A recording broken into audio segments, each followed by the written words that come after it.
Oh, it's so wonderful to see you again. Come in and unwind. Welcome back to the Celestial Cafe, a podcast for the magical mind. So come, take a seat. Would you like something sweet? A star drop potion for the soul? Maybe an enchanted eclair as a treat? I just baked a batch of warm cookies with a dash of moonlight. I wonder what will happen if you take a little bite. Here is your bewitching beverage. Let each sip melt your worries away. It's time to open your mind. I wonder what magic awaits us today. Okay, and hello everybody, and welcome back to the Celestial Cafe podcast, a podcast for the magical mind. It's a full episode. The whole crew's here today. Yeah! We're united and it feels so It good. feels so good. So, yeah, this is the Celestial Cafe podcast. We chat about all things witchy, magical, cool, and fun, and great, and empowering, and yeah, I thought I was going to have more adjectives, but they really did not come to me. So you can find out more about our podcast at celestialcafe.org. You can get all the links to our social media, as well as how to support us on Patreon. Hello to all of our patrons. Thank you so much for the support. We really appreciate you. We have video available on YouTube and Spotify now. Apparently, we live stream twice a month at twitch.tv/HeyShadyLady, and we got a Discord server. So that's all on the website. You got a whole bunch. And then just, it's a pretty website. Go look at it. Yeah, it is.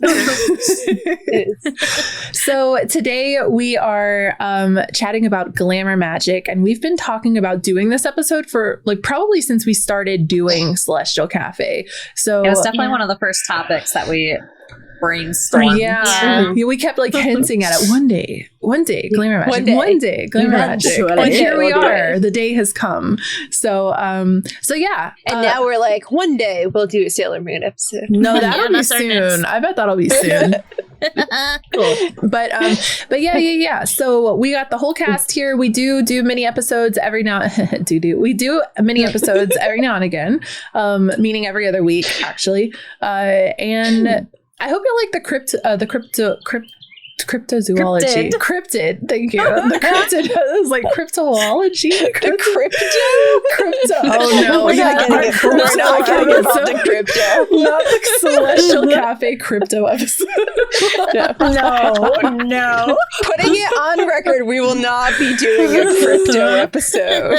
We do not endorse crypto. About Bigfoot than I do about Bitcoin. Okay. Honestly, same. Crypto magic, hello. Untapped reservoir. Sorry, that sounded too serious. Keeper. I was kidding. What was that? Knights. What's the thing with the crypt keeper? The guy that tells all the scary stories. Crypt keeper. The crypt keeper, but that wasn't the name of the show. Tales from the Crypt. Tales from the Crypt. That's our Tales from the Crypto. Sorry, I have Celestial Cafe's 2 brain cells tonight because I'm in finals, so I have the 2 brain cells. Thank you. So I apologize for everyone else. My brain cells don't exist because I'm still trying and struggling and adjusting to this new work schedule. So it's my turn. Never had any to begin with. Yeah, I was gonna say. Do I just always have them? I'm just in charge of the Celestial Cafe brain your cells. usernames are Lunar libraries. So that's Saints from Hercules, where they all share an eye, except it's our 2 brain cells.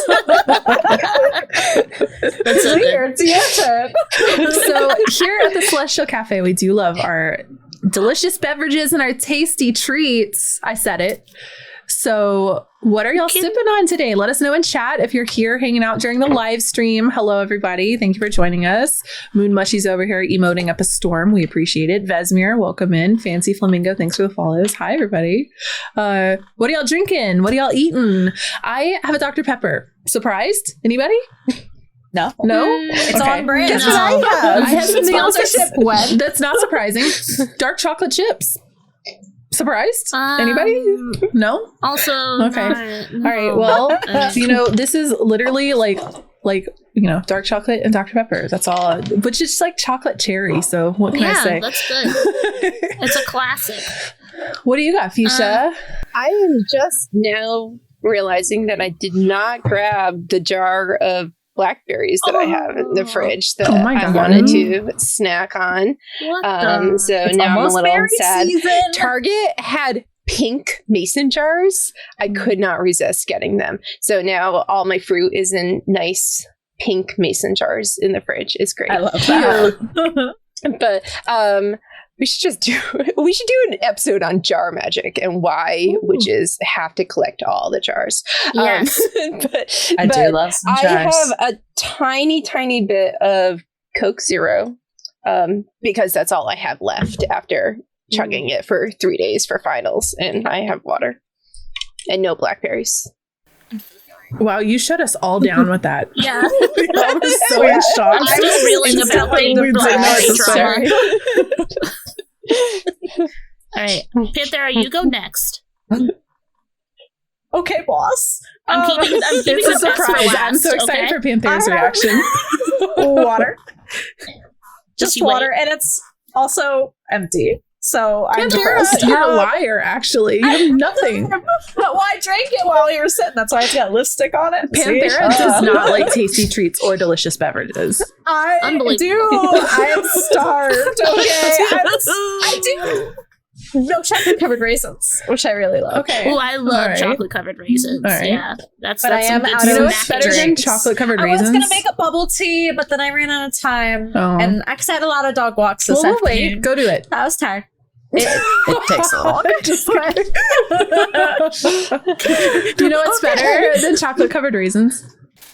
Oh, no one's gonna ask. No, chocolate covered cranberries. Dark chocolate covered I don't like cranberries. cranberries. Well, so I that's a can't. skill issue.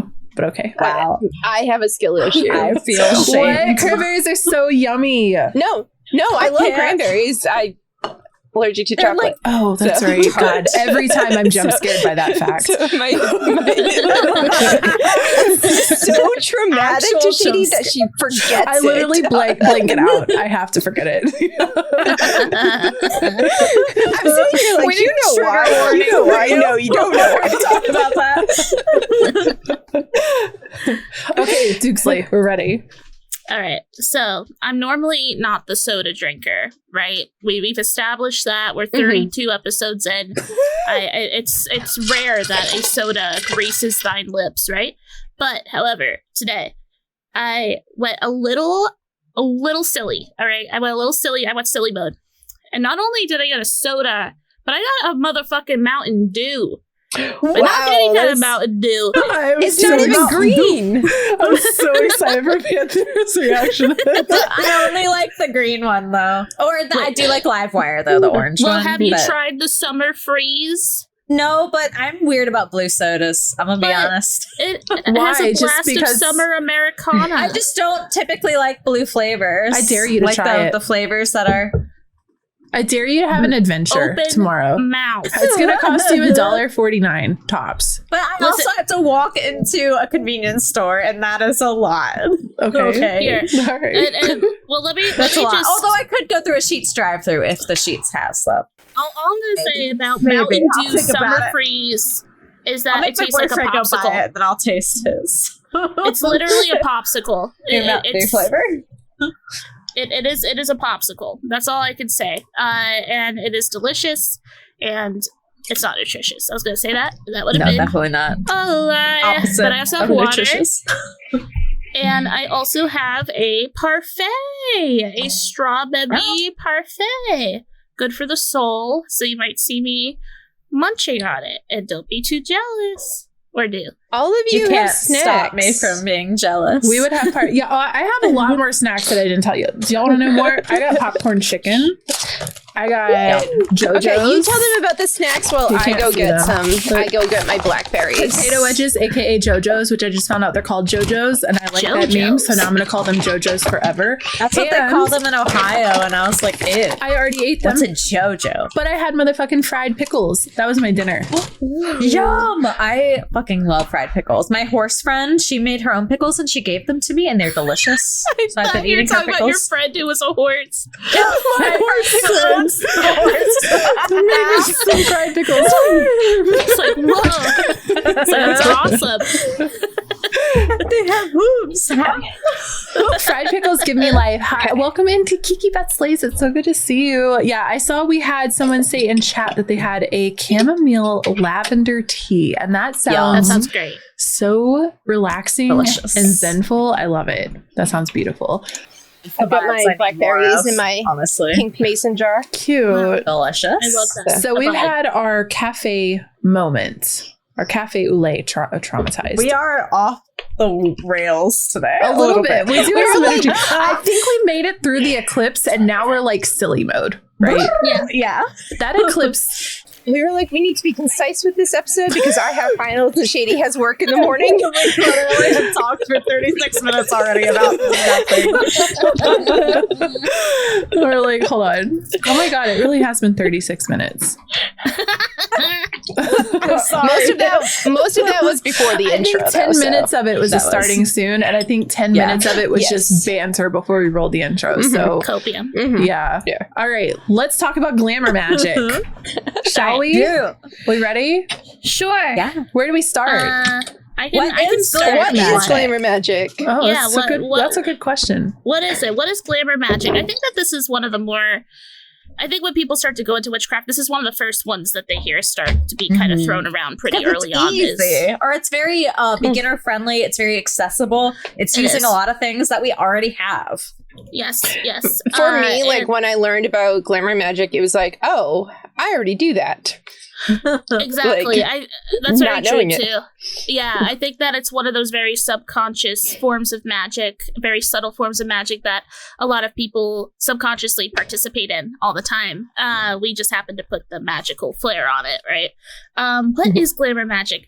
And I think that glamour magic is definitely an umbrella term for a lot of little intricate rituals and enchantments and intentions that one can manifest in themselves. But I think the main point of glamour magic is to bring attention to or take attention away from the object that you put a glamour on. So a glamour is a magical An illusion is typically, so if you think of like D&D or like other fantasy games, video games and things like that, they call it like a glamour when like something looks differently than what it actually is, right? So I think my definition of glamour magic is a little more broad than yours. For me, it is like infusing magic and intention into your appearance, whether it's maybe for drawing attention or taking away attention or other things such as like protection, even prosperity and things like that. So definitely it can kind of go in a variety of ways from there.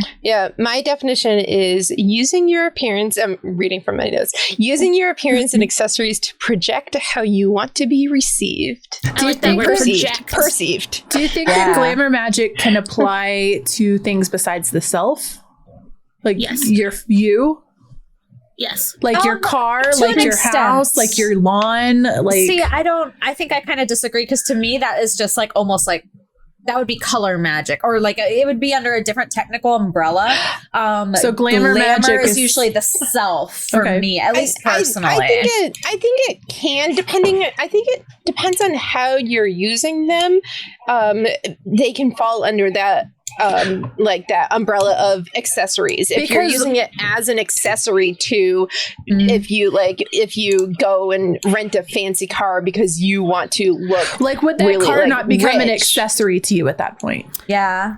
I think so. Yeah, I think it is. I guess it's all about the intention behind it then. Yes. Yeah. Yeah. As, with most magic, yeah, definitely. Like, once again, most important part of this is intention, making sure that you're infusing and integrating it and invoking a specific type of emotion or feeling or the perception that you desire. I actually, when I was making the notes for this, I was having trouble like conjuring up specific words to talk about like what it means to because like I feel like a lot of words like cloaking yourself, I don't know, that like invokes such a specific feeling of like hiding, but I think that we can also cloak ourselves to appear more alluring and interesting or whatever it is, right, that we desire. So I know, at least for me personally, I'm gonna probably struggle with some word verbiage today, because it's just and like we already touched upon, I think that this is something that a lot of people already participate in without knowing. And I think the most common form of glamour magic is makeup. Even before we start getting into the intricacies. I would say makeup, yes. And then the other one that I think people use equally as often is choosing your outfit for the day based on how you're feeling. Like, I think that a lot of people do that just based off of, without even realizing like the intention behind it. Yeah. Like, I mean, we have that in the saying that's like, dress for the job you want, not the job you have. Yeah, not the job you have, and like that's just common usage. I want to bring up something that Kiltim has said in chat, because I actually think this will be a nice foundation for this conversation. And we talk about gaming and stuff all the time on here too. If you listen to more than 2 episodes of us, I'm sure you picked up on that.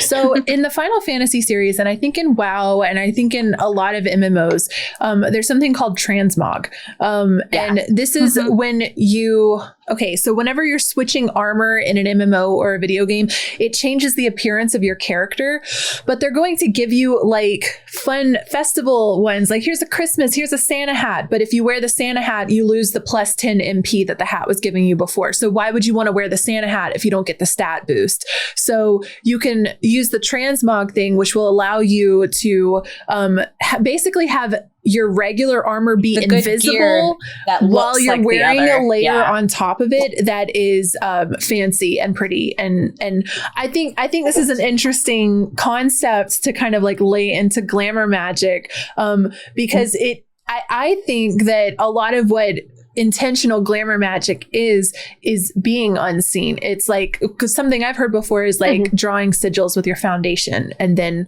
working it in. So it's meant not necessarily to be seen, but it gives you that stat boost, right? Yes, Exactly. And I mean, there are definitely exceptions. Like, I mean, when I wear my bright red lipstick, I want that to be seen, and I don't mean that the makeup's not to be seen. I mean the intentional magic behind it, like you're kind of thing. Like it's it looks very subtle. It looks very quote unquote normal to the untrained eye, but to maybe those who are more tuned in. Yeah, for people who aren't necessarily like super open about their practices, glamour magic is a fantastic way to practice, because people don't have to know anything behind it, right? To you, it's just the necklace that you chose that day. They don't necessarily have to know the deeper meaning, or just the shade of blush and lipstick and eyeshadow that you chose. Maybe even how you did your hair, right? Braids are very protective, whereas like loose flowing hair is a little more open, a little more like free. So yeah, there's a lot of it's a great like beginner friendly and like more secretive way to kind of practice your magic.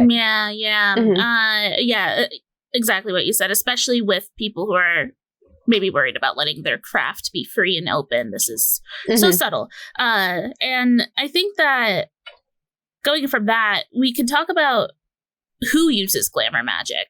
And I think I want to talk about celebrities end up using glamour magic a lot, I think, to appear more attractive on screen, or to go into character, I think is a very interesting way to look at glamour magic as well. I feel like I have been performing glamour magic my whole life as someone who's been acting forever, right? When I go on stage and I evolve and turn into a different character, it's still me, but I'm also creating this illusion, this very powerful illusion. I'm pulling people in, and that's sort of also fun with glamour magic too, is like, I think you could have people be charmed into it and convince them of what you're doing is real, just like how we get sucked into movies and TV shows and get really connected to these characters.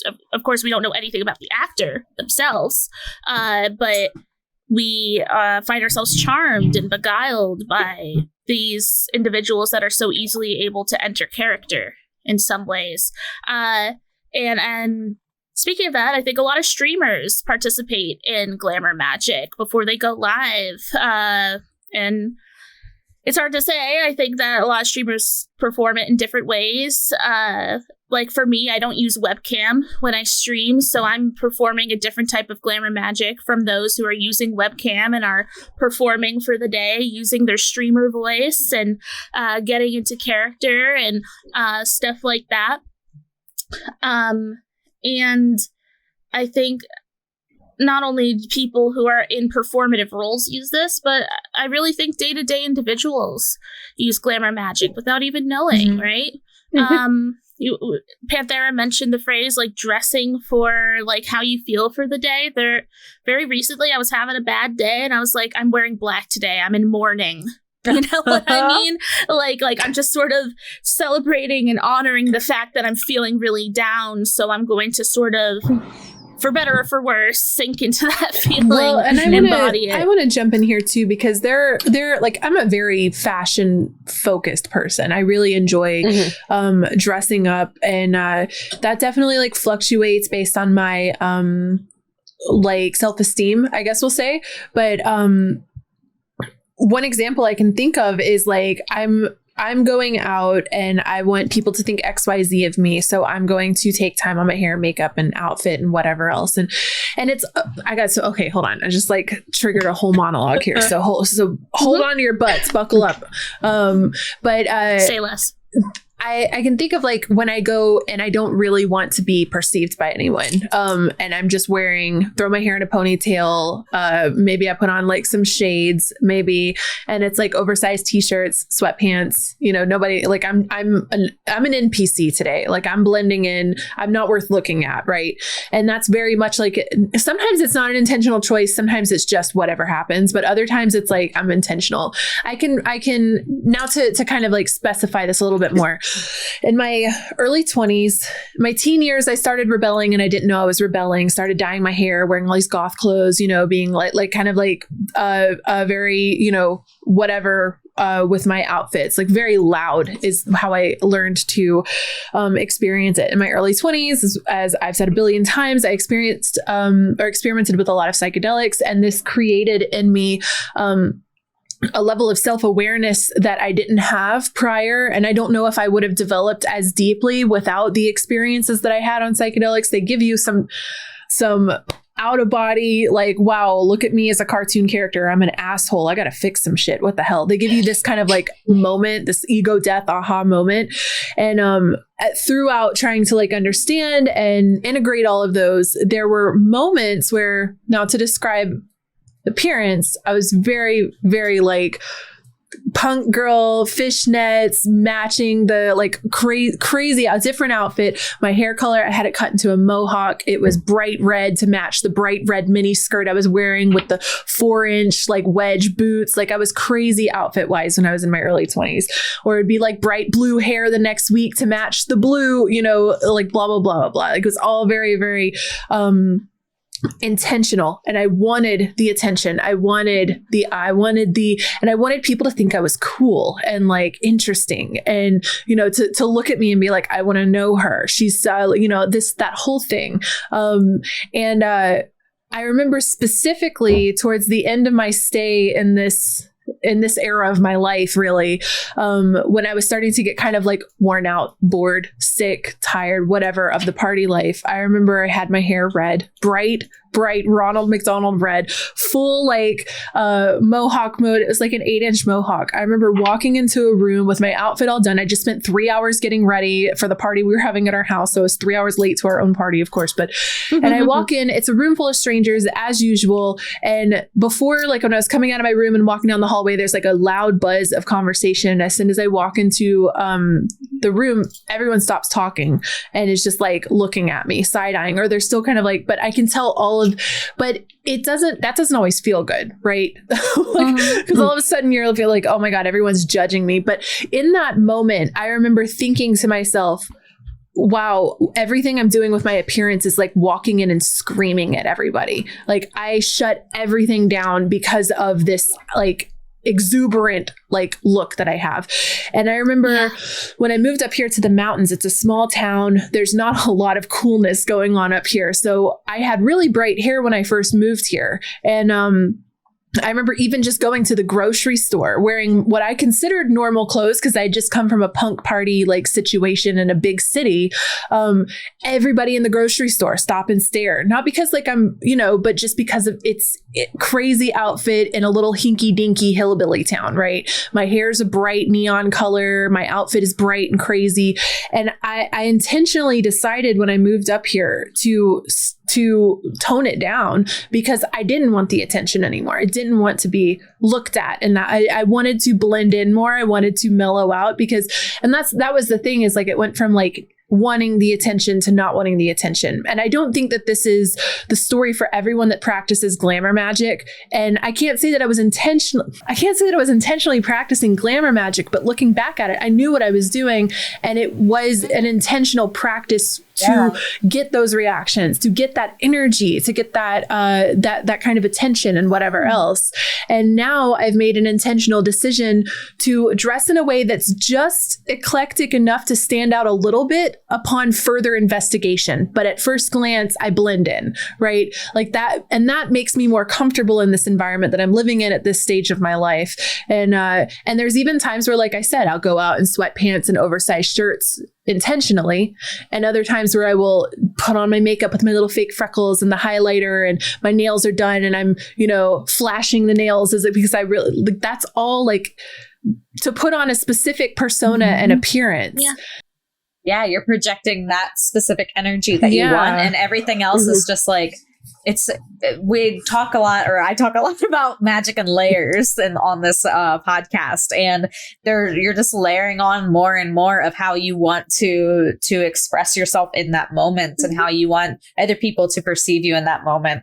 One example that I love to use with glamour magic is like, think of the last time you did like a job interview or like a specific like maybe a business meeting or something. Maybe you had a higher up coming to talk to you, and think about how much time and energy you put into like choosing your outfit for that day. Like, I want to appear professional, but I don't want to look like I'm trying too hard. But like, I also want to look nice, but like, I don't want to look like too much.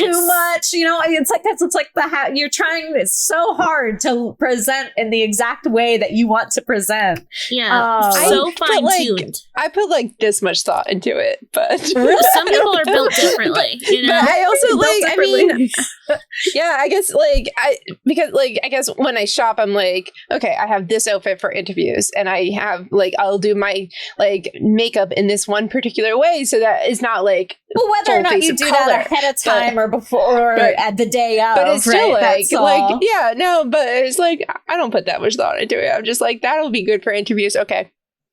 Okay, then let me flip this around on you. And how much attention and energy did you put into your look for tonight's podcast? Because I think that might reframe it a little bit better. Because maybe the job interview thing is setting up the wrong scenario.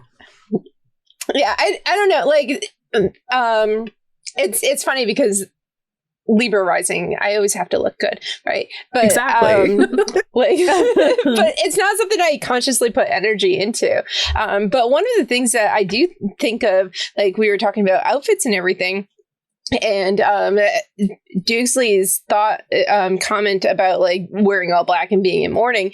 One of the things I joke a lot, but also seriously, about how I hate pants. I hate pants. I do not own pants. Well, that's a lie. I own one pair of pants because I need to wear pants when I volunteer at the dog shelter. But I own one pair of pants. I hate pants. And I wear skirts and dresses year round, even in Chicago, which gets its fair share of looks and comments, to be sure. But like, I had this realization one day that every day I wore pants, I was in a terrible, terrible mood. Like, I was so grumpy. Nothing could like snap me out of it. And it was specifically whenever I wore pants.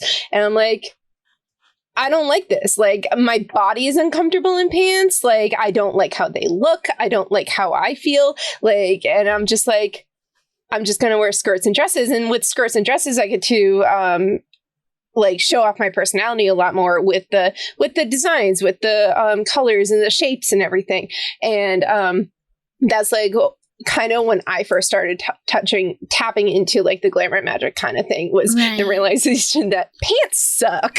and you know, it's interesting too because like these are all very like subconscious, but just conscious enough where like you don't want to like not appear a certain way. You know what I mean?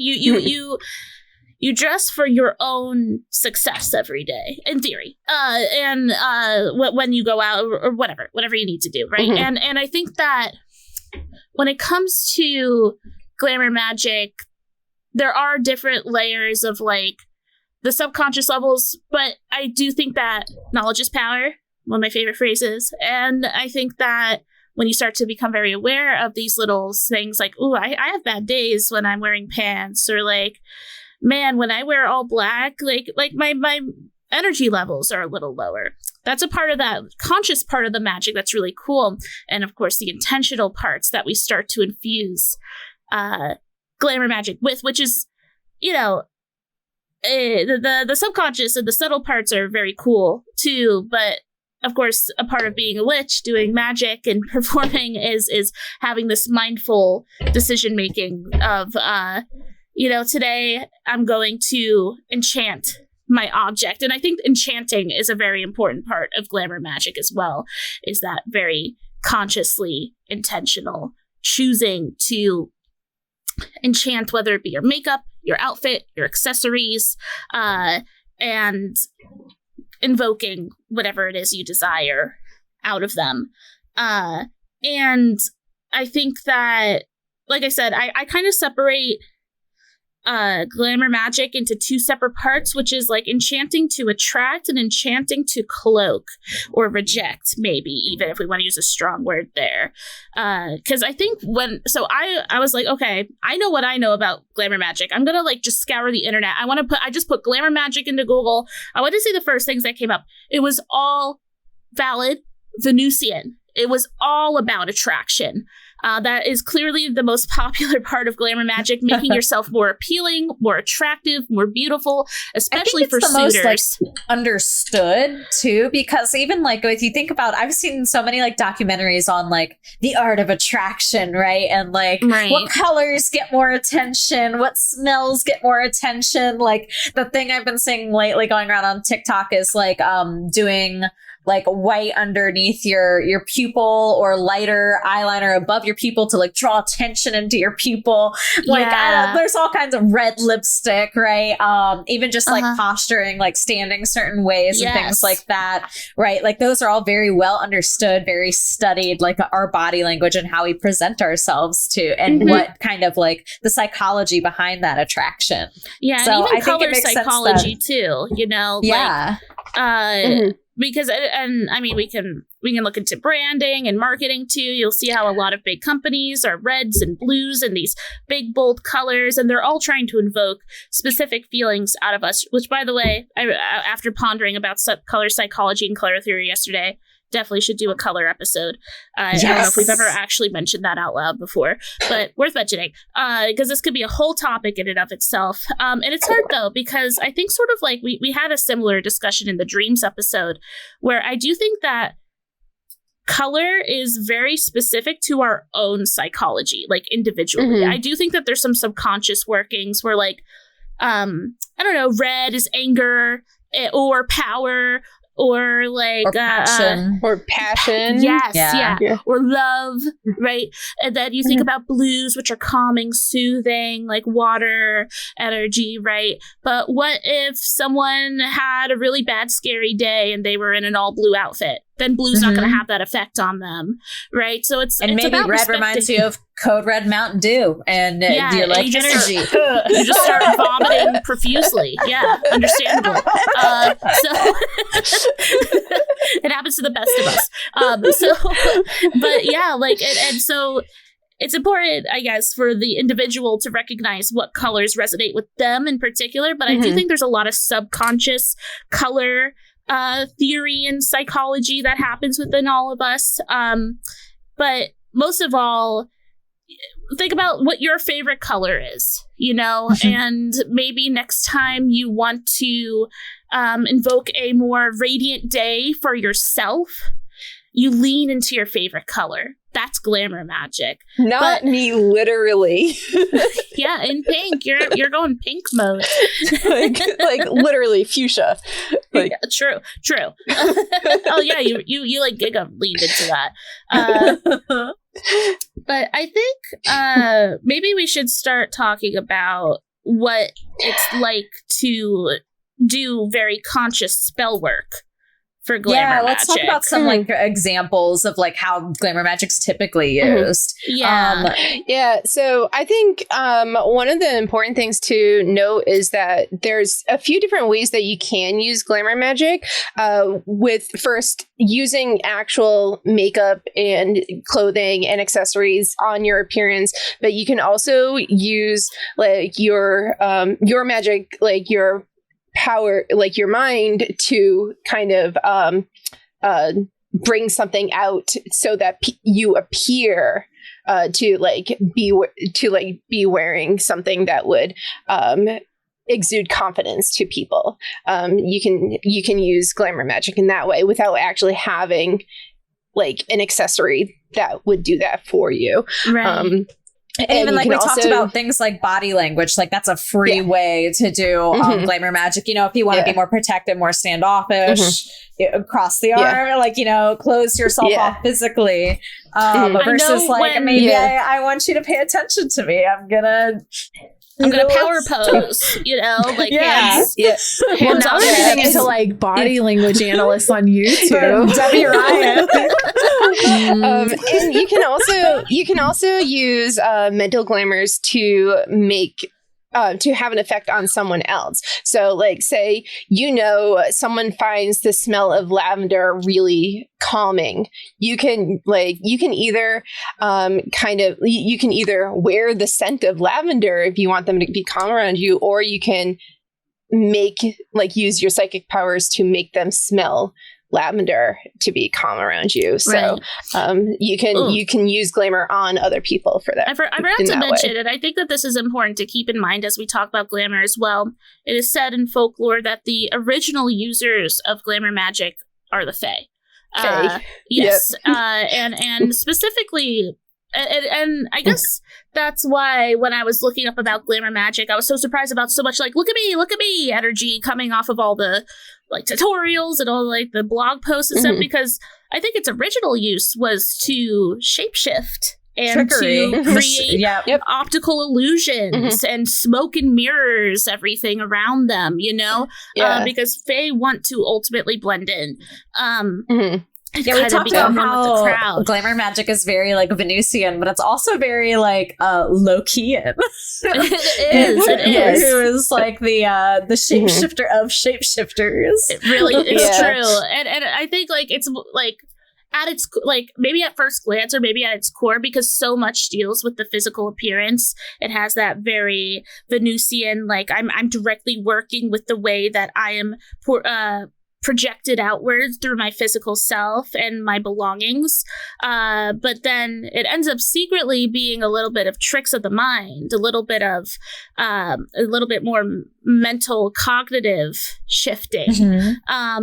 And I was surprised to see such a lack of discussion with that, because I guess everyone wants just to be noticed these days, ? But I think there's plenty of reasons to want to have no attention on you or to reject attention. And I think that's an especially potent thing to talk about because it's for women and a podcast, and I think that sometimes we get a lot of unwanted attention as women, and we may want to go under the radar for a day, hopefully not get catcalled this time I leave the house, and maybe not get whistled at every time I take a walk down the road, you know, and so we could invoke and call in this glamour magic to make us blend in a little better. I want to pop culture here for a second. Billie Eilish.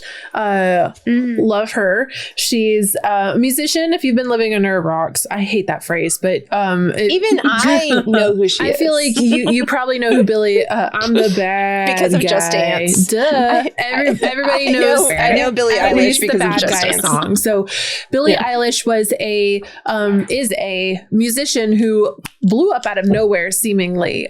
She's kind of a duo with her brother. I'm bringing her up very specifically. I identify with her in so many different ways, but she has a very specific body type.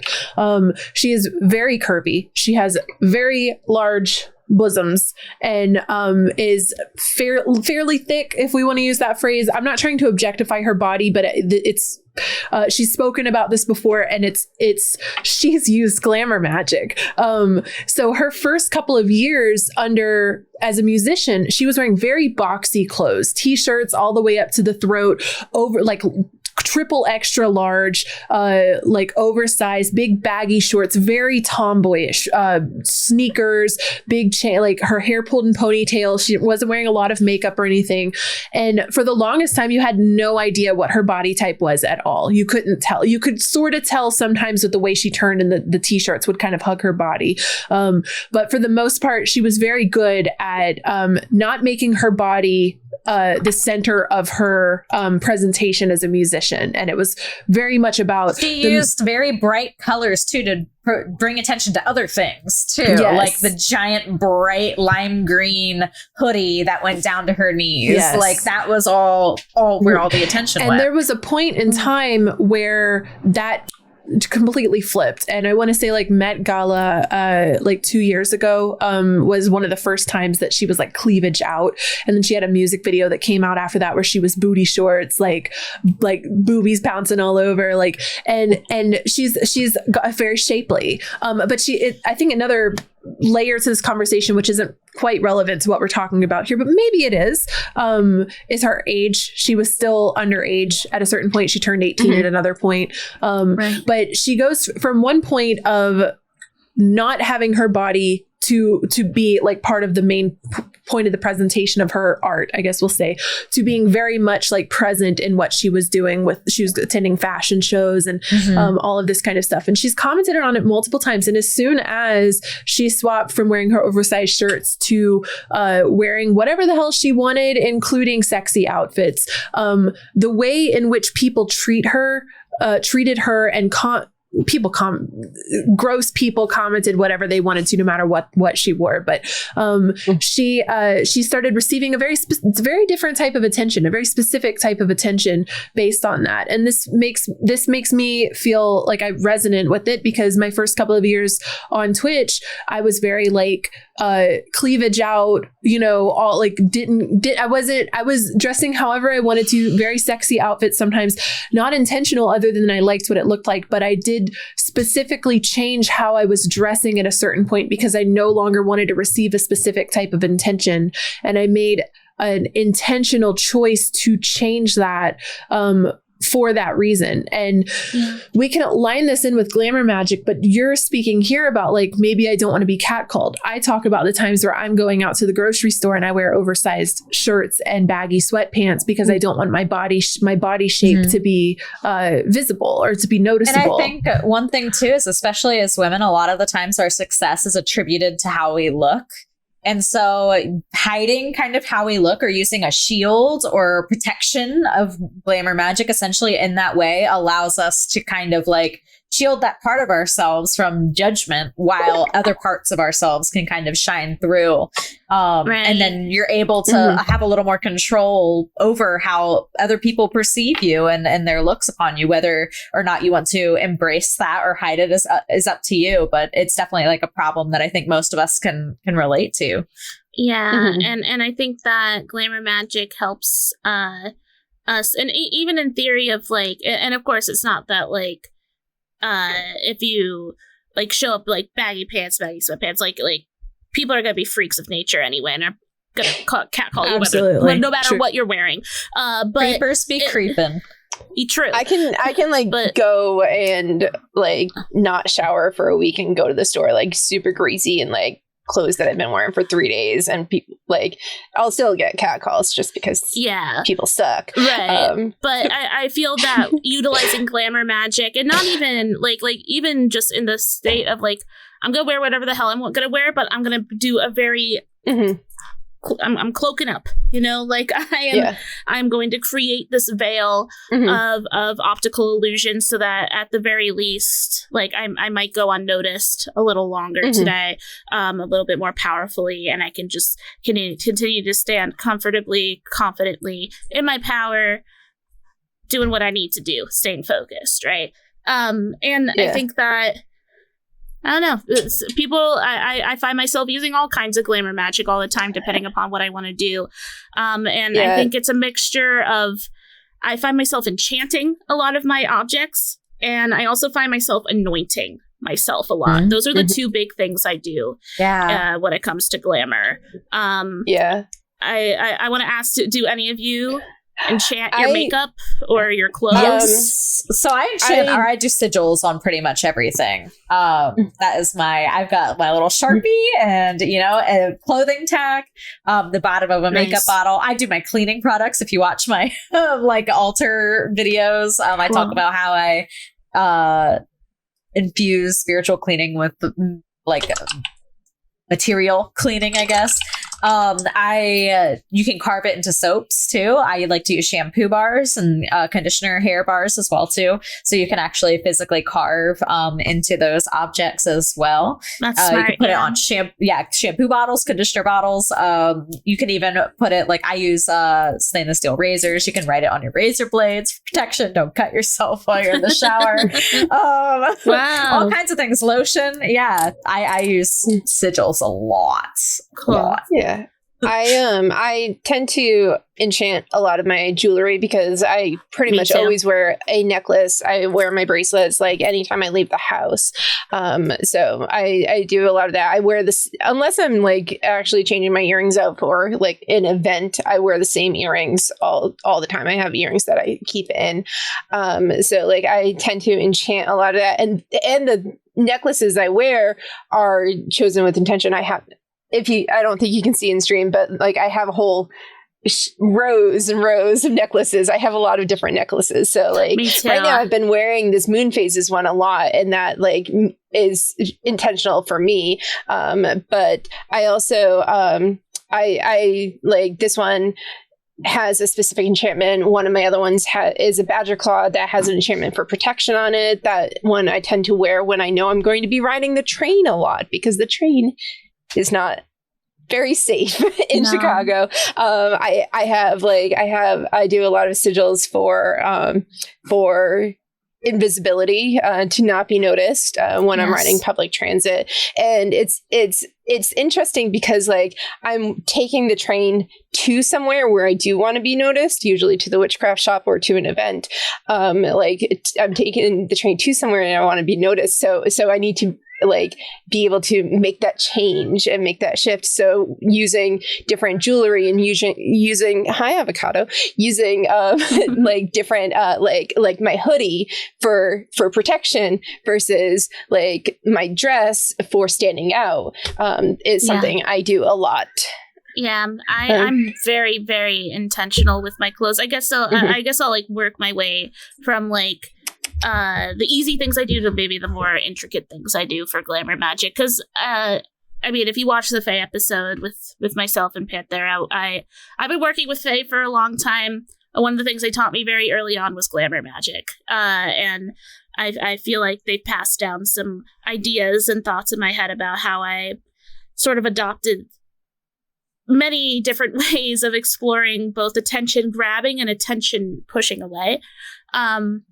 First of all, I'm very intentional with my outfit choices. And I mean, we could argue and say that everyone's kind of intentional with their outfit choices, you know, and I think that's true to an extent.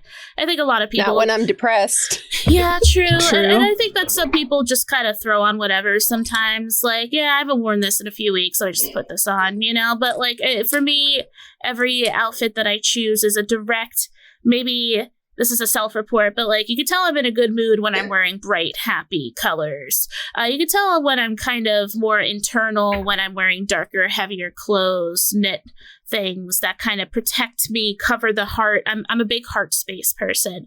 So today I have like my heart wide open for the world to enjoy. I have a moonstone on that's very intentional. I have my star choker on, very intentional, right? And I work, something that I use a lot in Glamour Magic is crystals. And sort of imbuing those vibrations as well. I have plugs because my ears are stretched. I choose those every day to invoke a very specific energy. I have tons of crystal like bracelets, and I'm just covered in crystals at all time, right? And even when it comes to stuff like, well, makeup, that's I've said it a lot, but it's because it's the thing I work the most with when it comes to glamour. Drawing sigils into my face with like my blush and then rubbing it in clockwise. You know what I mean? Really calling in whatever sigil I created. I know a lot of people do that with foundation. Just as like a full face covering, you know, and for many different reasons, you know, you got that job interview, you want to look more attractive and more put together. You make a sigil for that. You want to look a little bit sun-kissed. Like you can even invoke like little things like that. Like you just want to look like you just came from the beach, you know, and that you want to look like. I actually got a quote here from one of my favorite people on Twitter. Their name is Joe Underhill, and she wrote, "Doing my makeup is glamour magic. For example, I invoke Tolkien's description of water glimmering as I put on a whisper of highlighter."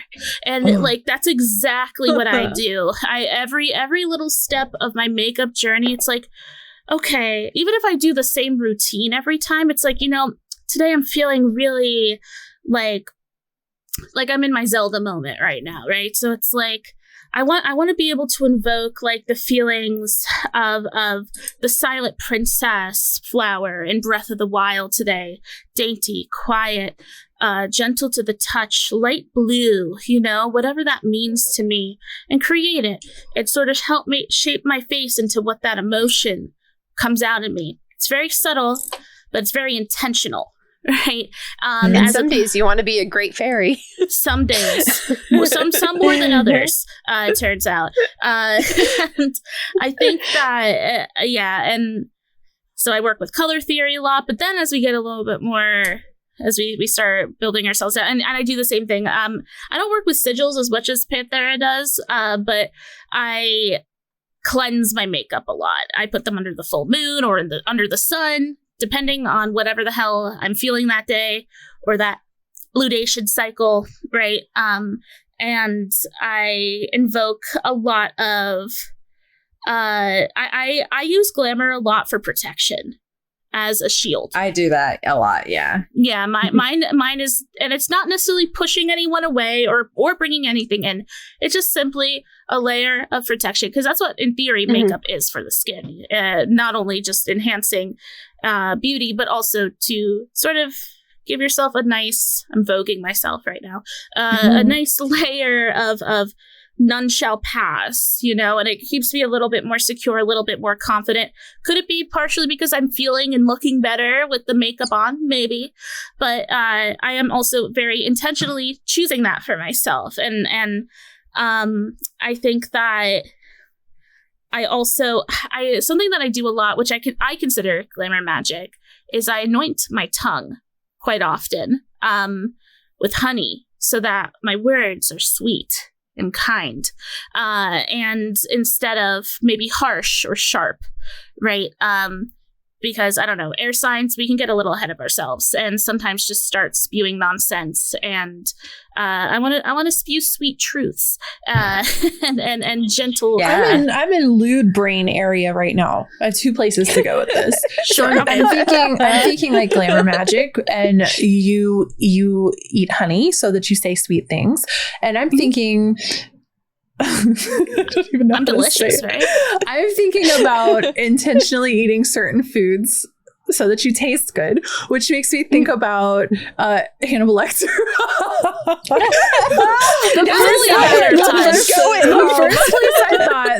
The first area was in lewd thinking and how like, oh, you know, you've got a boyfriend, so you start feeding him like delicious foods just to make life a little easier. Pineapple.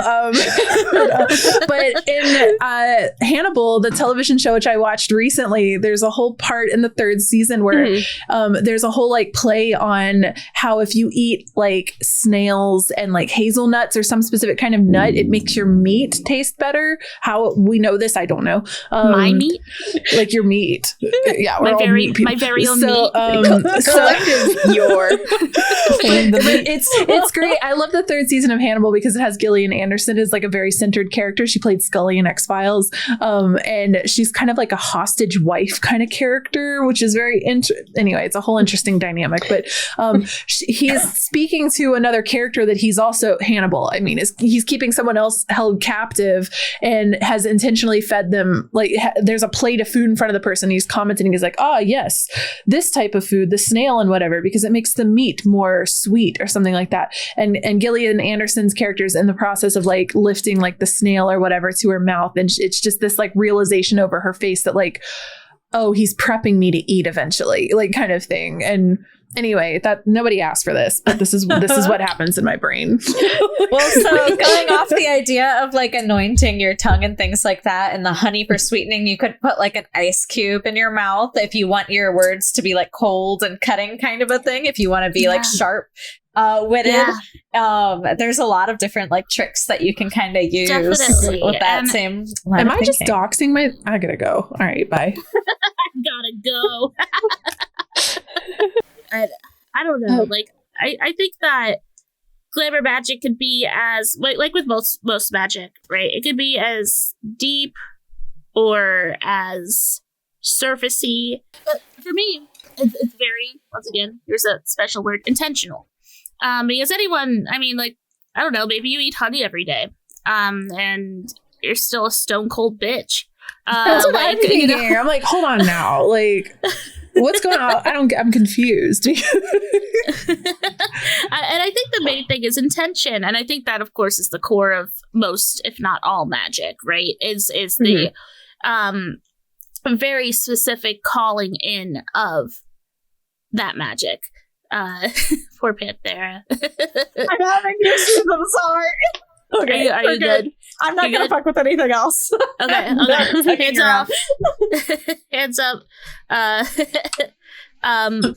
But yeah, and I think it's like most things in magic. It's all very specific and very.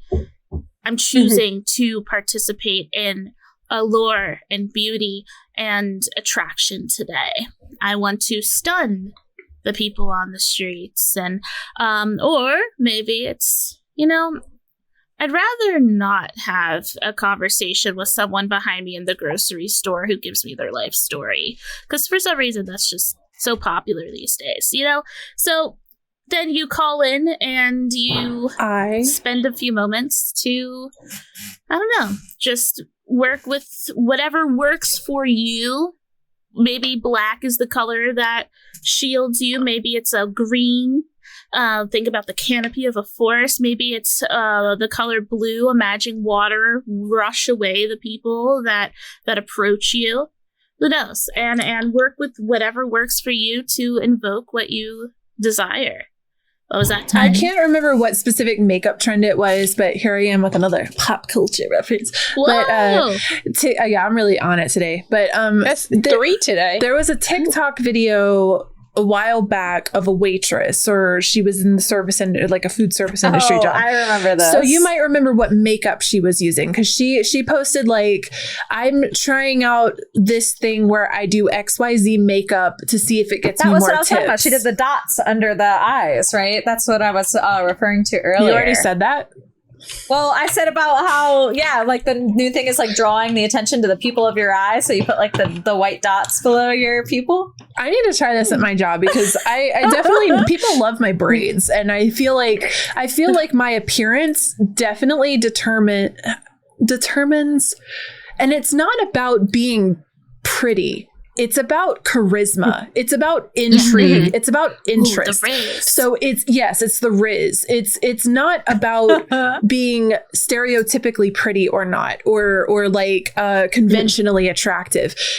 Because you can think, I mean, okay, I'm thinking about Jack Black on the red carpet for the Mario movie, and how there are other people in all these designer dresses and beautiful tuxedos and all of this stuff. And Jack Black's there wearing the goofiest, stupidest motherfucking Bowser ass stripe tail thing. And it's so goofy and it's so silly, but and again, Jack Black's just a great example of like not conventional attractiveness, but the charisma is everything that just jumps you up from like a 6 to like a 20. Like you're way above the 10s now. My boyfriend didn't believe me at first when I said that Pedro Pascal is like the heartthrob of the internet right now. He was like, what? And like, it's 1,000 dude. Like, and it's like, yeah, but it's not just that. He is very handsome, and but he's also like not like the most, you know, the most sculpted, beautiful, perfect, chiseled, handsome Squidward ever. But it's his Riz. It's the personality. And that's the thing is like,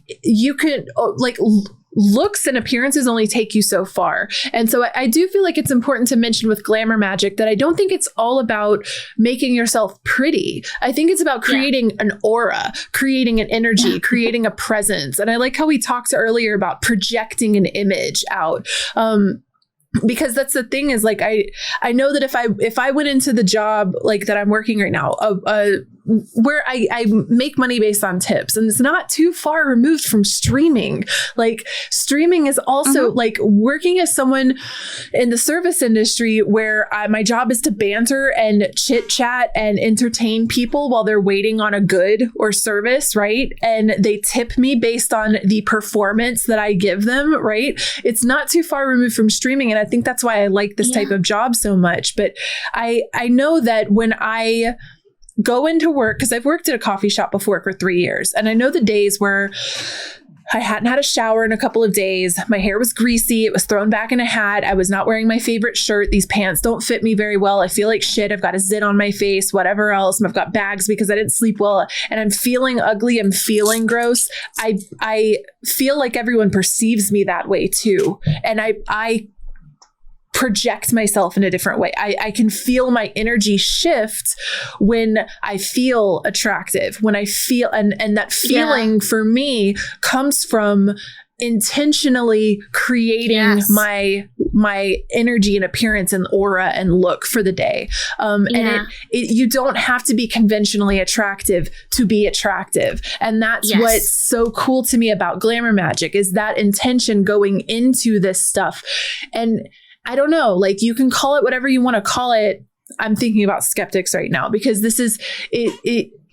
We can call it magic or we cannot call it magic. It's still like creating a mindset in yourself that allows you to, I've got Fuchsia doing tingly fingers down there. What's going on? I have a pop culture reference. What? Okay.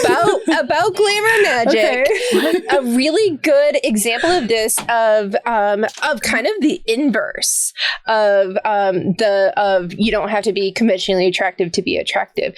Kind of the inverse. Have you all seen, I know Dukesley has, have you all seen the trailer for the Barbie movie? Because in that, they specifically did Ken's makeup and hairstyle to make him look not attractive, to make him look like he's out of place in that world, which is what like the movie is about. He doesn't feel like he belongs there. And like, I forget, oh my God, I don't remember who the actor is, but he's someone that's like really like Ryan attractive. Gosling. He's such a heartthrob. I know plenty of people love him. I don't remember his name, but like he's a really attractive man, and they found a way to like they dressed him in all the wrong colors. They did the makeup in all the in cool tones instead of warm tones or whatever.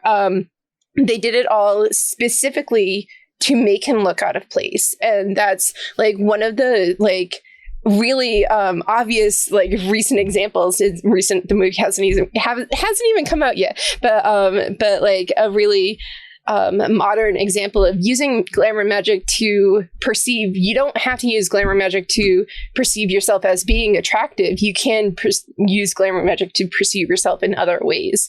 And that's a really good example of how they did that. Yeah, and another thing I'm thinking about too is I remember like during the thick of the pandemic, there was a viral video that went around of a professor who obviously is exhausted and is not happy to be teaching during these dire straits. And it was like a CCTV camera of him like walking to the classroom, and you just see the look on his face. He's exhausted, doesn't want to be there, not happy. And right before he opens the door, you watch him take a deep breath, stretch out, enter a power pose, and put on the biggest smile on his face. And he swings open that door and he's like, "Good morning, class." And that is glamour magic too. And it's not even necessarily there might be a little bit of faking till you make it in glamour magic. I think depending upon the beholder, which I don't think is something that we should be shamed for. I think that sometimes you need a little bit of that push to enter into and fall into the influence that you want to exude. But I think that a phrase that I kind of conjured up and thought about was like, it's almost just like allowing and encouraging that inner radiance and that inner authenticity to just be pushed outwards a little further, right? And when you speak about people like Jack Black, like, God, one word I definitely used to describe him is authentic. Like, and something that I find myself talking about so often these days is authenticity, and how it is just so obvious when people are being inauthentic. Like the other day, I was grocery shopping and I saw this cute little punk girl, you know, head to toe black, cool, big old Doc Martens, and she was like covered in all these really cool punk tattoos, had one of those jean jacket vests with the sleeves torn off, not and the full punk of vest with the patches, not me getting flashbacks to my ex from 10 years ago. And she rocked it, and I was explaining to my boyfriend, and I was like she looks so cool, and like there was a part of me that wishes that I could do that, but that's not authentic to who I am. But seeing someone else stand and be in their authenticity is just such an attractive thing, you know? Not even like romantically, but just like attractive. We become attracted to and walk towards those who stand and are so secure in their light. And I think another part of authenticity is knowing, this is a completely different conversation. Sorry, I got excited. This is one of my favorite conversation points. But I do think that to talk about authenticity is an important part of glamour magic, and being able to know and understand where your authenticity lies, and knowing when to push that barrier, and maybe like try on that new outfit that maybe you don't think is your style, you know, and understanding the role that you're playing, because like I use the word that punk girl. Maybe she doesn't see herself as punk, but that's how she and glamored herself interesting outwards. To me is because who you're describing is who I was in my early 20s, and here I am now. And when I look back on that, it was absolutely not who I was. I was trying to fit in with the cool group that I had found myself part of, and everybody wore the punk vest. Everybody had the punk patches, and the more punk patches you had from different shows from all over the area, the cooler you were, the more cred you had in the punk like a scene. Girl Scout. La la la. So when I look back on that, and when I look back on my ex from that era, and I know what I know now about like our lives in Hollywood, he was also, that was not his authentic self. Like, and it was cosplay. We haven't even talked about cosplay in this yet, which I think is, but I almost think cosplay needs to be its own whole mini episode, because I think I was going to say that's going to make this episode super long, but all I want to say to finish up that point is that, her putting on, and I can't say, I don't fucking know her. I'm thinking about myself, but at the time when I was expressing and dressing like that, it created a reaction, an energetic reaction around me that was what I wanted. And was what I was intending to create. And it was a very rebellious moment in my life. I liked shocking people. I liked making people, I liked offending people, specifically old Southern dumbasses that thought that weird goth punk queer kids were the devil. I specifically wanted to piss them off. So I specifically wore t-shirts with slogans and things. The patches I had on were like, you know, would Jesus drop missiles or something, some fucking shit like that. You know what I mean? Like it was a very specific, and I think a lot about bumper stickers on cars. And I think the bumper stickers are like glamour magic for your vehicle. And when I was in my early 20s, all of my bumper stickers were angry, politically active, fuck you kind of stuff. And I think about being scared to look in my rearview mirror at that time because of the reactions I was getting from some people. And I think about how when I moved up here, the back of my car got covered in this beautiful like mandala kind of art. And it said, I hope you have a nice day, and text under it with all of these like pretty. And then it was like every time someone drove up behind me, they're going to love me no matter like, I'm so nice. And like, everyone loves me, you know, and I'm in a completely different and maybe 10 years from now, I'm going to look back and be like, wow, I was such a fake positive bitch. Like I hated everyone. Why was I always trying? So who knows like this, but at the moment I want to make people around me feel comfortable and happy and calm. So I dress and express in such a way that it makes people feel, another thing that I hated hearing when I was younger, was when people, I would know them for a very long time, but we would never speak. And they would say things to me like, well, I was just always so intimidated by you, that I didn't like being told I was scary. I didn't like people saying they thought I was a bitch. They thought, you know, because of the way that I dressed and looked and acted. And so that's another thing. Like now I want to feel approachable. I want to feel like I look nice, right? Like these are things where I think about how I want to be perceived and how can I create my character, my physical appearance in such a way that it has this effect on people around me. And that is glamour magic to me. Yeah. But also, I have to say, it is not your fault that you're intimidating. Everyone with major Capricorn placements has resting bitch face. But I don't have major Capricorn placements. Oh, I just look like a bitch. I thought no, it's your dad. Your dad does. Yeah, and it's not me. No, okay. I don't even know if Capricorn's really present in mine. It's interesting because I have the Pisces rising, but I still have the super resting bitch face, and depending on how I look intimidating and mean and whatever. But with the Pisces rising, it creates this relatability, and I can tell you all my inner secrets, and you look this trustworthy. So there's like people want to open up to me, but they're scared to. It's this whole like dichotomy. Yeah. Depending, I had to like train myself to not have my I do have a resting bitch face. I had to train myself not to show that all the time. So even with resting bitch face, I feel like that almost in itself is glamour magic, whether it's conscious or subconscious. But I have people all the time. So like that was one thing is like everybody when I was working at retail was like, oh, I love your smile. I love your smile. And I was like, oh, and I smile when I get nervous. I'd be like, thanks. But it got to the point where like it's my default just because I'm working retail, right? I'm gonna smile when you walk in the store. But people like who would get to know me in my like personal life would start being like, what's wrong? Are you okay? Like, are you sad? Like, what's going on? And it's like, no, I'm just not smiling constantly. I'm able to relax. Like, so it's kind of like it's another form of glamour magic, right? And society definitely has like a thing with not allowing people to just exist.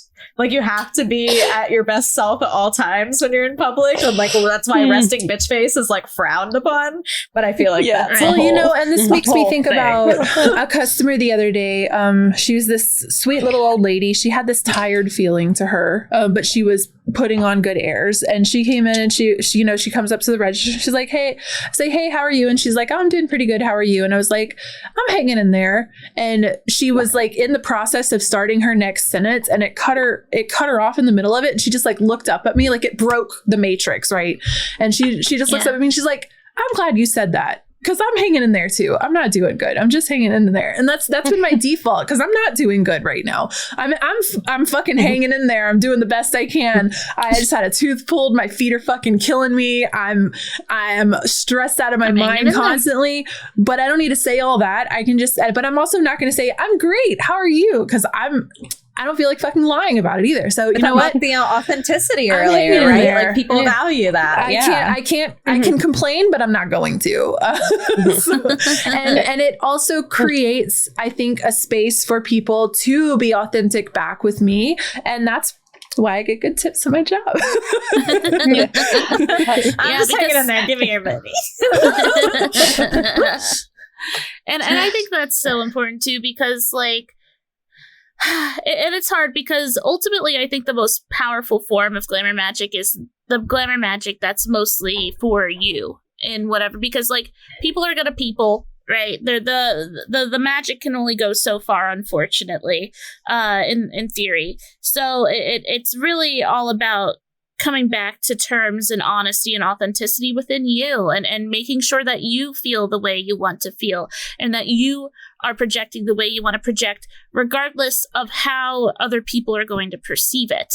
Like in theory, and I mean, everyone's magic is so particular to them. So maybe something like my honey anointing on the tongue or Panthera sigils, maybe that you'll try it out and then you have the opposite results. Then maybe that magic's not for you. Trying to find that good mix of magic that works for each individual, right? And I think that ultimately the most potent form of glamour magic for me is the kind that helps me understand, comprehend, and connect back to what I need most in that moment, and ultimately not giving a single hoot what anyone else perceives it as long as I'm showing up as who I am. Like, capital W, capital I, capital A, like whatever that is that day. Like, and it'll change from day to day, just like what I think regular glamour magic does too. You know, the subtle, subconscious, normie glamour magic of choosing your outfit, and even things like down to like you know, not wearing black with navy or whatever those stupid fashion rules are, right? Like, because was it don't wear white after Labor Day? Yeah, my favorite thing is breaking fashion rules. I mean, I think that says a lot about me and my style. Like, I haven't matched my socks since I was 12 because I was like, this is dumb. Why do I need to match my socks? Because society says I need to. That was literally my 12-year-old thought process. I have to match my socks because if the textures don't match, I drive myself actually insane. That's why you buy socks in groups so that there's a bunch with the same texture. I used to intentionally buy shoes that came in multiple colors in multiple colors. So I would buy one pair of shoes in 2 or 3 different colors so I could wear the same pair of shoes, but in like a pink shoe and a black shoe. Too. And yeah, you know. I feel like we had similar fashion upbringings. We both had a really bad scene moment that we looked back on. We're like, I was totally a scene kid. I had this pair of shoes that were neon pink with a piano, like a keyboard across it. Hot Topic shit. But I loved them. They're so great. Checkerboard Converse I've definitely seen those with like blue laces. Those are my favorite. Maybe an aside, but the further I get into life, the more I realize that a lot of my favorite things involve fish. My favorite pair of shoes when I was a scene kid was a pair. We're all shocked. We're all shocked right now. No, if you guys aren't aware, if you're new to Celestial Cafe, Dukesley has like a phobia of fish. Just as an FYI, like, it's so you know why we're so shocked. It's real. It's not funny. It's a little funny, but it's not funny to me. Funny. It's not funny when it happens, but it's funny in theory. It's literally gotten to the point where, like, whenever I'm excited about stuff in Discord, I want to say poggers, our good old Twitch phrase, poggers. And when you search poggers in the Discord GIFs, it's a real fish with its mouth wide open, just shaking it back and Twitchy forth. right? Isn't that what it is? Oh, Isn't that what it is? yeah. Where did that initially come from? I thought it was Twitch. I don't know. It's not the Twitch. The Twitchy was a pogfish. snake. No, the pogfish is. Even I don't like looking at it, but I hate I it. can't- I know exactly the one Anyway, you're talking yeah. about. you had shoes that I were want fish. to hear. I want to hear the story. Yeah, so and I mean, it was a pair of light blue flats. I'm a flat squirrely. Me too. With little goldfish on it. And they were sparkly and made out of sequins, and I loved them. And I always felt so pretty in them. And then I'm like, okay, so also my favorite video game is all about fish, Splatoon, and then my favorite anime is about fishing, and I really like Ponyo. I was going to say Ponyo. And I'm getting a little nervous. I feel like this is a sick Saturnian joke, honestly. But anyway, yeah, like, and I think it is worth, like, if in the realm of glamour magic, to look back and reflect upon how your fashion has evolved and seeing how that mirrors how you feel and how you operate life now, and maybe thinking about the things that you miss about those days, and seeing if maybe tapping back into the fashion, the embodiment that you were in at that time, seeing maybe to beckon those things back in a little bit in a more modern fashion, you know? Honestly, recently I was talking in someone's stream about capes, and like chat was trying to get him to wear capes more, just as a fun thing. Like, he was doing a Beat Saber stream, and we were like, wear a cape, and I was like, and then they were like, you should wear capes to the grocery store, so then you'll get used to wearing it, so so it won't get in the way when you're doing Beat Saber. And it was this whole thing, but I'm like, I was the weirdo art kid who wore capes to school. I wore capes. I wore feather boas. Like, none of you are surprised at this. I love this. yeah. But also, like, I went to a really unique We would weirdo have art been kid friends in high school. Hold on. But so I still have like one of my sparkly purple capes in my closet from those days. But I'm like, I don't wear it like that anymore. But I'm like, that was fun. Like, now I'm like, I'm in my 30s. I'm getting old. I'm boring. And I'm like, I need to bring some more of that fun back into my wardrobe. And actually, there's in Chicago, there's a local author, the Glam Witch, Michael Herkes, who he comes to this shop, and he is like fabulous. Like, he wears like the feather boas. He wears these amazing, they're not dresses, but they're not muumuus. I forget what the specific term for them was, but they're like all bright and colorful, like bright hot pink lipstick, amazing. And like every time I see him, I'm like, I want to dress like that. Why haven't I? Like, why haven't I? And when I see him, I start dressing like that again. And then for like 2 days, and then I get lazy again. But like, you'll see like a change in how I do my makeup, and how like I bring a lot more bright colors in. And that's kind of like his glamour magic rubbing off on me. And I'm just like, I love it. And I'm like, I want to bring more of that back. Authenticity. Yeah. You see the authenticity. You see that authentic light, that radiance that they're choosing to exude, and it's infectious, I think. And I honor that so much. I love that. And I've noticed, at least for me personally, on days that I very specifically do glamour magic and participate in it, and enchant my earrings to I also I'm surprised I didn't mention this. I like to enchant my stuff to beckon animals, and like when I know I'm going to a party with cool cats and dogs and stuff, I want to be the little bitch in the corner hanging out with the little puppies. So I like to do that type of glamour magic. I'm all about, I feel like on the days that I do participate in it, I do see results in some way, shape, or form. And I guess to wrap up, I was wondering if any of you have like very like specific like ritual, like the honey on the tongue to invoke kind, soft, sweet words, and have seen. The only thing I have is white eyeliner on my waterline so that I look more awake. I don't know if that counts, but Sure, even if I'm not wearing makeup that day, like if I'm not going to do my and I'm going out in public or I'm going on stream, if I'm not going to do any makeup, I will at least put white eyeliner because it makes your eyes look more open and brighter, and it reduces the appearance of the red in the eyes, and it's specifically so I don't seem as tired and bedraggled as I am. Now, whether that works or not, I don't know, but it makes me feel better. So no, I don't do the y'all are talking more with spell work stuff. Mine's a little more on the lines of makeup technique strat kind of thing. But I think that the two go hand in hand so much. Absolutely.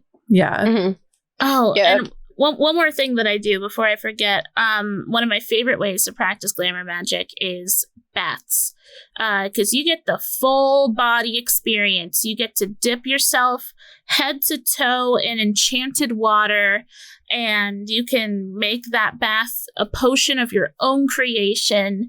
When I do glamour magic baths, it's usually for softening the skin and therefore softening myself. I usually take baths when I'm feeling really tightened and really wound up, and I feel really irritable and frustrated. So I use the bath, and I like to put in a bunch of different oils, and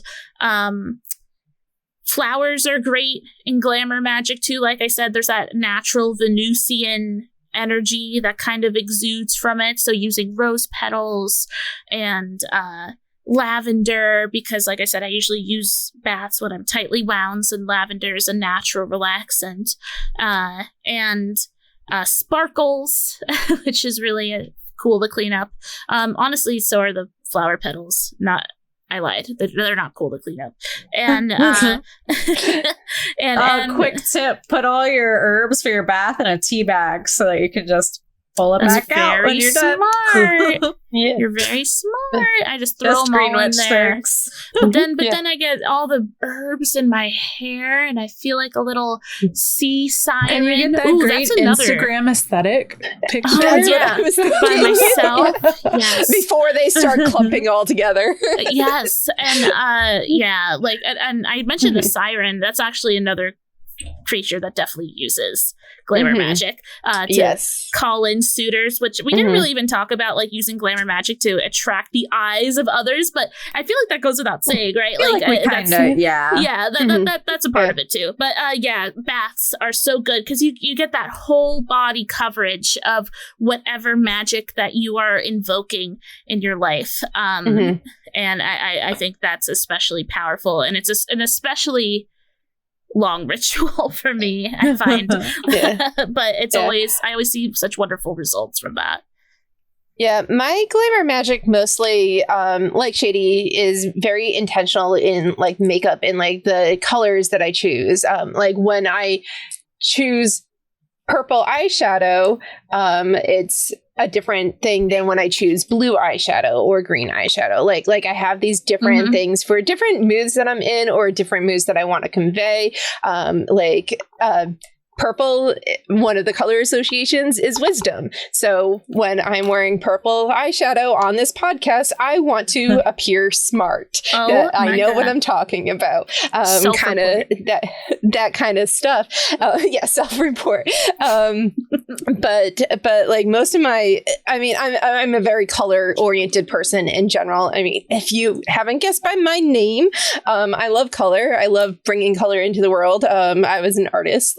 I love everything to do with color, and I do my first starting magic was candles with color magic. So color is really important to everything that I do.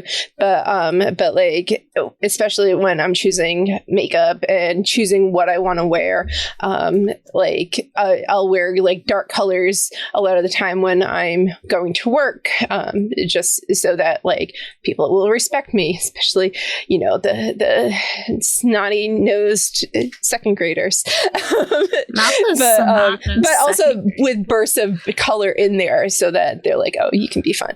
But everything that goes into, just Libra rising things, everything that goes into my appearance is deliberate, is conscious. And I'm sure people who are more Venus like leaning are just naturally more in tune with glamour. I don't deliberately I want to be confident I'm going to go to the store and pick out an outfit. It's just I'm just going to wear this. Oh, and also this is what I want to be, kind of. And it's just something that I've always naturally done. And I don't do baths because our bath thing stopper doesn't work. Sad tragedy of apartment life. Yeah. It hasn't worked for 3 years. Maybe one day we'll fix it. But I do a lot of sigils in my body wash, and on my body wash sponge, and rub that all over me. And I do a lot of. I don't do a lot of. I do specific scent. In that I have one specific body spray that I only wear when I want people to be drawn to me. Usually when I'm at events and I'm trying to network and stuff. Oh yeah, I have one specific scent. I don't wear perfume. I don't wear body spray. The rest of ever, aside from when I want that intention. But that always works really well for me. So I'll continue doing that. Okay, cool. How about you, Panthera? I feel like mine is very intensive. I use probably Glamour Magic's one of the most. Now that I think about it, one of the things that I use the most, even when it comes just to Libra things. Yeah, I guess. But even when it comes down to I have a zit, so I'm I'm doing affirmations as I do my skincare routine to heal the skin and to make it go away. We didn't even talk about using Glamour for healing, but you can definitely use it. So from my skincare, just saying my skin is calm and clear. My skin is calm and clear. As I'm doing my my affirmation routine is huge for Glamour, actually. Yeah. Mm-hmm. Yeah.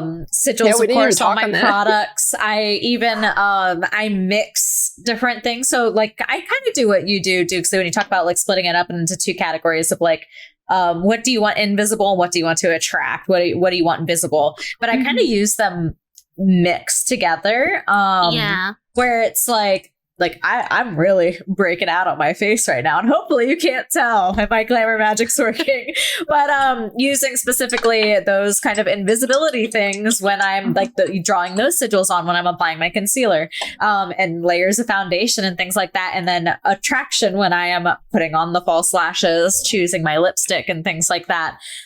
Even down to okay, tonight I knew I was going to be the thumbnail, so I want to be attracting new people. I want to seem welcoming. I want to seem light and airy. So I've been wearing black a lot on Celestial Cafe, and I was oh shit, maybe I shouldn't wear black this time. I want to be a little more lighter, a little more airy, a little more welcoming.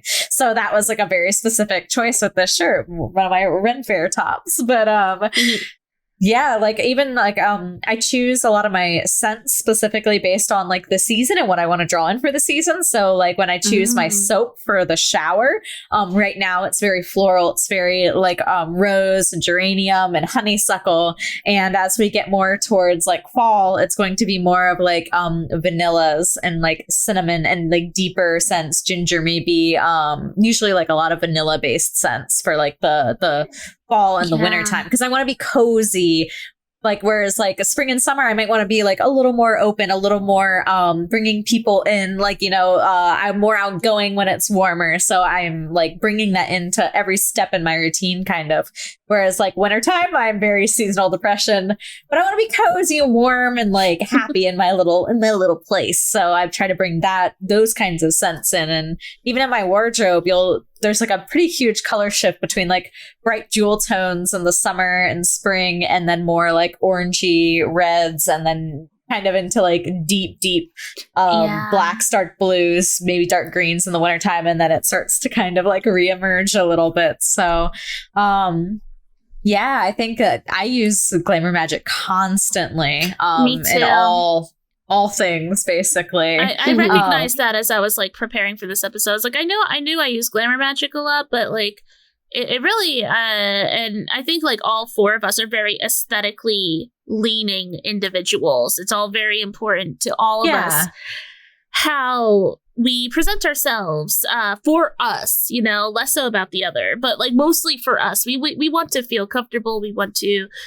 feel like we look good and that we are performing how we want to every day, right? And I think that, like, I don't think glamour magic's for everyone, but I think that for those who really want to call in very specific intentions and very specific projections of themselves, I think that glamour magic is a fantastic option. So easy, so spoony friendly.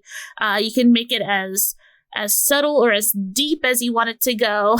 you can, like Panthera says, you could definitely layer on the magic with glamour magic. There's you could just spiritually cleanse yourself with affirmations while you're cleaning your ears. Like it could be or brushing your teeth, making your smile nice and sparkly, so that when next time you smile at someone, they're but guys.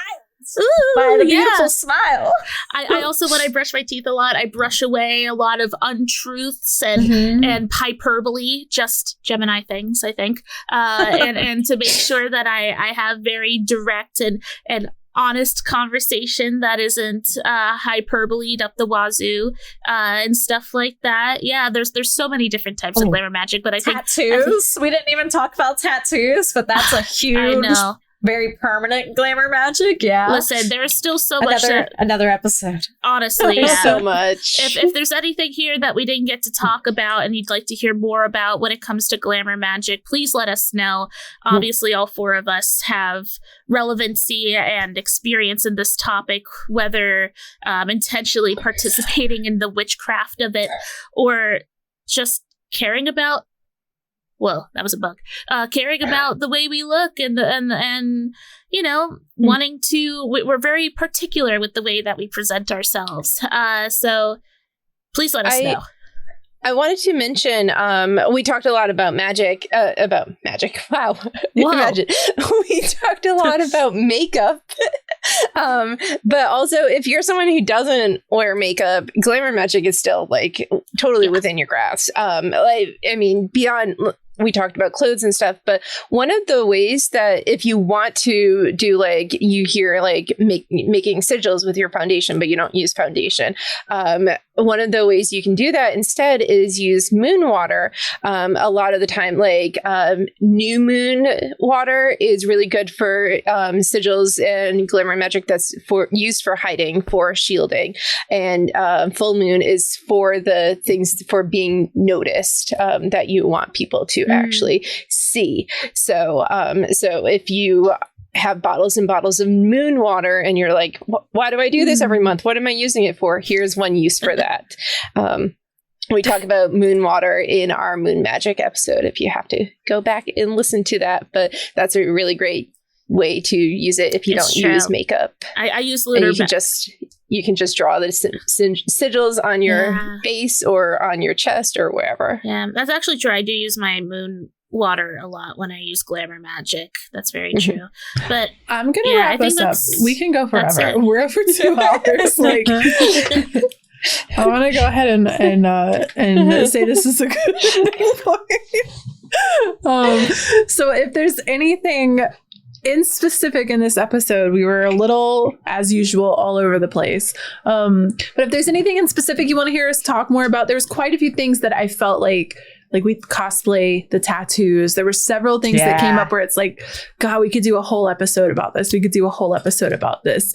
So let us know, those of you that are listening, if there's anything in specific. We'd love to hear from you anywhere. Our patrons get priority if y'all got suggestions, of course. Well, also for patrons, there will be a post from one of us about a glamour ritual that we would want to share. It's probably going to be me, but so look forward to that. A very specific glamorous thing to tap a little bit deeper into your radiance, your inner radiance that all of us have. And you can get a link to our Patreon at our website at celestialcafe.org with links to all of our social media, our Discord, YouTube, the podcasting platform apps that you can listen to this on, et cetera, et cetera.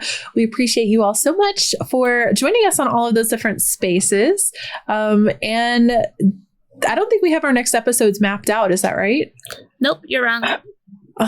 Next one is Tassiomancy. Tassiomancy. And then after that, I think we've got a bit of a we have to figure out this group episode. I was almost right. Yeah. We have to figure out the next group episode because I think that's the one Dukesley won't be here for. Yeah, but then we have the after that planned out. Tassiomancy is tea leaves, right? Reading tea leaves. Yep. Magic and Tassiomancy. Should be fun. That will be next week, which will be a mini episode and will only be available on podcasting platforms and YouTube. I guess thank you everyone so much for hanging out with us tonight. Thanks for those of you that joined us at the live stream. Oh, I have a real quick thing. If you guys are interested in getting some spell oils for anointing in your glamour magic endeavors, I have a lot of them available on my shop. You can check them out at etsy.com/Farrowwoodwares. And you can use the code Celestial10 for 10% off. But the healing oil that I use a lot for my skincare, my healing heart oil, it's good for like broken hearts and things like that too, or just when you're having a bad day. That one is my go-to, my favorite. Do not use Panthera's oils like regularly, but I used her prosperity oil specifically. I like ringed it around my ankles today because I was really hoping, I don't know why, but I was like, it'll help my little feet somehow, some way, somehow. It said prosperity and healing on it. So I was like, heal my fucking feet while I'm walking around all day. And maybe I'll get some more tips, but it was a bad tip day at the coffee shop job. Wow. What? Shocked because I used prosperity oil. But then I get home and I have an email that there's like a surprise lawsuit thing from TurboTax where they owe 1 billion people money for charging us when they shouldn't have a couple of years ago. So now I'm getting a little surprise money this month. So weird. It works in such weird ways. I can definitely at least vouch for the prosperity oil. Every time I use it on and like sending out an Etsy order, I get like 2 more orders in return every time I use it, like lining the box. Yeah. Can definitely vouch for the prosperity oil. Great return on your investment. Business ass bitch out here.